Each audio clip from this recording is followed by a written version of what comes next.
Assalamualaikum warahmatullahi wabarakatuh. Kami kelompok 3 ingin menyampaikan presentasi analisis kebangkrutan PT Unilever Indonesia Tbk. Dengan kelompok saya sendiri, Febri An-Nafi, dengan NIM terakhir 397, Faikriza Aulia dengan NIM terakhir 399, Rizal Pratama dengan NIM terakhir 401, dan Tri Ratna Nindya dengan NIM terakhir 425.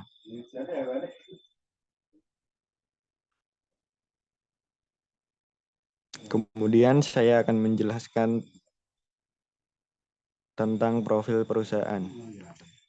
PT Unilever adalah perusahaan multinasional yang memproduksi barang konsumen yang bermarkas di Rotterdam, Belanda. Perusahaan ini didirikan tahun 1930. Perusahaan ini mempekerjakan 206.000 pekerja, memproduksi makanan, minuman, pembersih, dan konsumen pribadi. Unilever memiliki lebih dari 400 merek dagang, dengan 14 merek diantaranya memiliki total penjualan lebih dari 1 miliar, yakni Axe, Dove, Omo, Besel, Hea, Lipton, Lux, Magnum, Rama, Rexona, Sunsilk, dan lain-lain. Pada dekade 2010-an, di bawah kepemimpinan Paul Polman, Unilever secara perlahan menggeser fokus bisnisnya ke bisnis kesehatan dan kecantikan. Dari yang sebelumnya ke bisnis makanan yang menunjukkan tren perlambatan pertumbuhan. Selanjutnya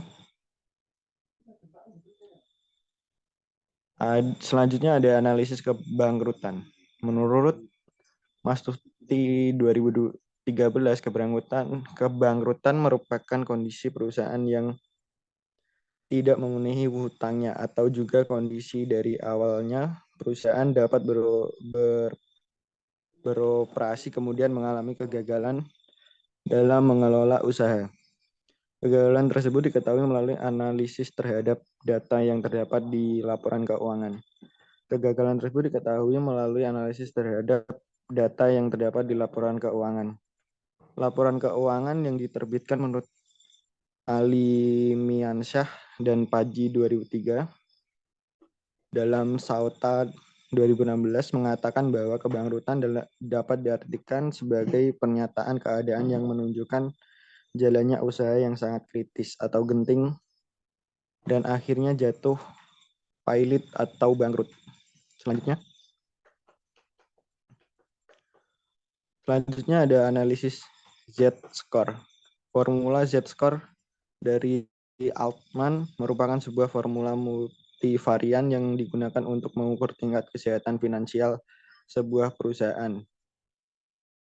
Model analisis Altman, Z-score merupakan suatu metode yang dapat dijadikan sebagai alat untuk memprediksi kesehatan finansial suatu perusahaan ataupun untuk memprediksi kemungkinan untuk mengalami kebangkrutan secara dini dengan memperhitungkan nilai dari beberapa rasio keuangan. Altman menemukan 5 jenis rasio kemudian yang dapat dikombinasikan dan dinilai paling berpengaruh untuk melihat perbedaan antara perusahaan yang bangkrut dan tidak bangkrut. Kemudian selanjutnya akan dijelaskan oleh Mas Rizal. Selanjutnya adalah analisis multivariate perusahaan go public. X1 sama dengan aktiva lancar dikurangi hutang lancar dibagi total aktiva. X2 sama dengan laba ditahan dibagi total aset. X3 sama dengan laba sebelum bunga dan pajak dibagi total aset. X4 sama dengan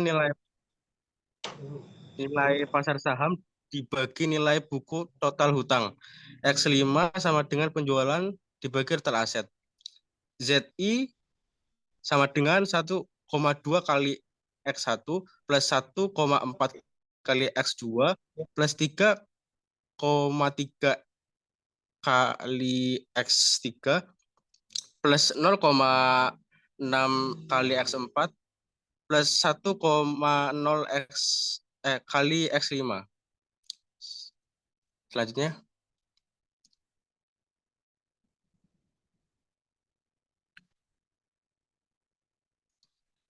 Selanjutnya adalah indikasi ZI lebih kecil dari 1,81 mengindikasikan bahwa perusahaan berpeluang besar mengalami kebangkrutan. ZI lebih besar dari 2,99 mengindikasikan perusahaan berpeluang kecil mengalami kebangkrutan. Z ZI lebih kecil dari 1,81, ZI lebih besar dari 1,81, lebih kecil dari 2,99, berarti kondisi perusahaan berada dalam area ambigu. Slide selanjutnya. Yang berikutnya adalah Satu adalah laporan ya. data laporan keuangan dari PT Unilever Indonesia dari tahun 2021 sampai tahun 2023. Nah, yang berikutnya adalah hasil perhitungan analisis kebangkrutan PT Unilever Indonesia berdasarkan data laporan keuangan 3 tahun terakhir dengan model Z-score menggunakan persamaan seperti yang telah dijelaskan sebelumnya. Maka didapatkan nilai ZI pada tahun 2021 sebesar 3,59, tahun 2022 nilai ZI sebesar 3,57, dan tahun 2023 nilai ZI sebesar 3,83.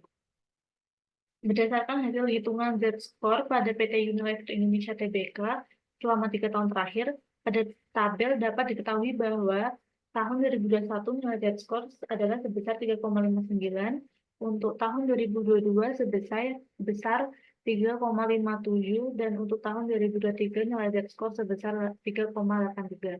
Dengan demikian, dikarenakan nilai Z-score 3 tahun pada PT Unilever Indonesia Tbk stabil dan sehat, yaitu lebih besar dari 2,99, maka mengindikasikan bahwa PT Unilever Indonesia berpeluang kecil untuk mengalami kebangkrutan. Nah, berikut adalah grafik Z-score dari PT Unilever Indonesia. Selanjutnya, strategi perusahaan. Manajemen PT Unilever telah menyiapkan 5 strategi prioritas di 2022, yakni memperkuat dan membuka potensi penuh dari brand-brand besar dan produk utama melalui inovasi yang terdepan untuk menstimulasi konsumsi konsumen, memperluas dan memperkaya portofolio ke value dan premium segmen, memperkuat kepemimpinan di channel utama, GT dan modern trade, dan channel masa depan e-commerce, lalu memimpin di digital dan data-driven capabilities, dan tetap menjadi yang terdepan dalam mewujudkan bisnis yang berkelanjutan. Pada akhir perdagangan Rabu, 23 Februari, saham Unilever mulai beranjak ke zona hijau dengan naik 0,26% ke harga Rp3.820. Kesimpulannya, PT Unilever Indonesia pada tahun 2021 sampai 2023 berdasarkan analisis menunjukkan kinerja perusahaan yang cukup baik. Walaupun mengalami sedikit penurunan pada tahun 2022, pada 3 tahun terakhir PT Unilever Indonesia menunjukkan nilai Z-score lebih dari 2,99 yang mengindikasikan bahwa PT Unilever Indonesia dalam kondisi yang baik dan berpotensi kecil terjadinya kebangkrutan.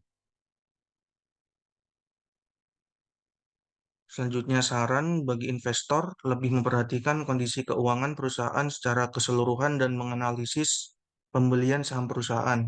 Dan bagi perusahaan harus memperhatikan penyebab-penyebab mengapa kondisi keuangan menurun, karena hal ini dapat mempengaruhi keuangan ke depannya.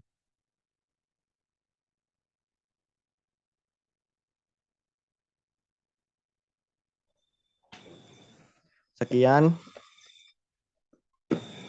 dan terima kasih. Inilah dah presentasi dari kelompok 3. Kami ucapkan Assalamualaikum warahmatullahi wabarakatuh. Waalaikumsalam warahmatullahi wabarakatuh.